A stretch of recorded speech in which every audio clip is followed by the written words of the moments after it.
नमस्कार दर्शकों, मैं रूमी राय और आप देख रहे हैं जूम डिजिटल मीडिया। तो चलिए चलते हैं आज के मुख्य समाचार की ओर। आज का पहला समाचार, आपसू ने 13 जुलाई को होने वाली सरकार बैठक का विरोध किया है। यह बैठक कछारी समुदाय को अरुणाचल प्रदेश में शेड्यूल ट्राइब, सब ट्राइब या प्लेन ट्राइब के रूप में शामिल करने के मुद्दे पर बुलाई गई है।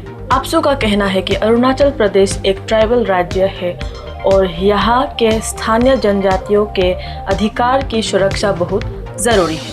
संगठन का मानना है कि अगर किसी गैर स्थानीय समुदाय को एसटी का दर्जा दिया गया तो इस राज्य की जनजातीय पहचान और अधिकारों पर असर पड़ सकता है। आपसू ने राज्य सरकार से इस बैठक को तुरंत रद्द करने की मांग की है। संगठन ने यह भी चेतावनी दी है कि अगर बैठक अपनी निर्धारित समय पर होती है तो वो इस मुद्दे पर अपना विरोध और तेज करेंगे। तो चलिए चलते हैं दूसरे समाचार की ओर। ऑल निसी स्टूडेंट यानी आंसू ने राज्य सरकार से फ्रंटियर हाईवे प्रोजेक्ट के तुरंत जमीन मुआवजे से जुड़ी पूरी जानकारी एक व्हाइट पेपर के रूप में जारी करने की मांग की है। संगठन का कहना है कि मुआवजे वितरण के प्रक्रिया में पूरी सही और कानूनी होनी चाहिए। आंसू ने कहा है कि फ्रंटियर हाईवे प्रोजेक्ट कुरुम कामे, कारादादी और ईस्ट कामेंग जिलों के हजारों लोगों को प्रभावित करता है। इसलिए सरकार को बताना चाहिए कि कितना मुआवजा दिया गया है, किन लोगों को दिया गया और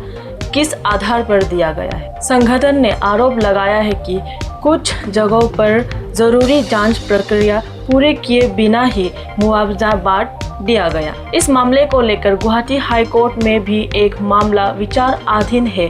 इसके अलावा आपसू ने कामला हाइड्रो इलेक्ट्रिक प्रोजेक्ट को लेकर भी सरकार से एक अधिक बैठक बुलाने की मांग की है। तो चलिए चलते हैं तीसरा समाचार की ओर। अपर सुबनसिरी के गिरबा सर्कल के लोग और PRI मेंबर सरकार से नाराज। उनका कहना है कि लगातार बारिश और लैंडस्लाइड की वजह से गिरबा से लिंगदाम तक की सड़क कई महीनों से बंद पड़ी है, लेकिन अब तक इसे ठीक नहीं किया गया।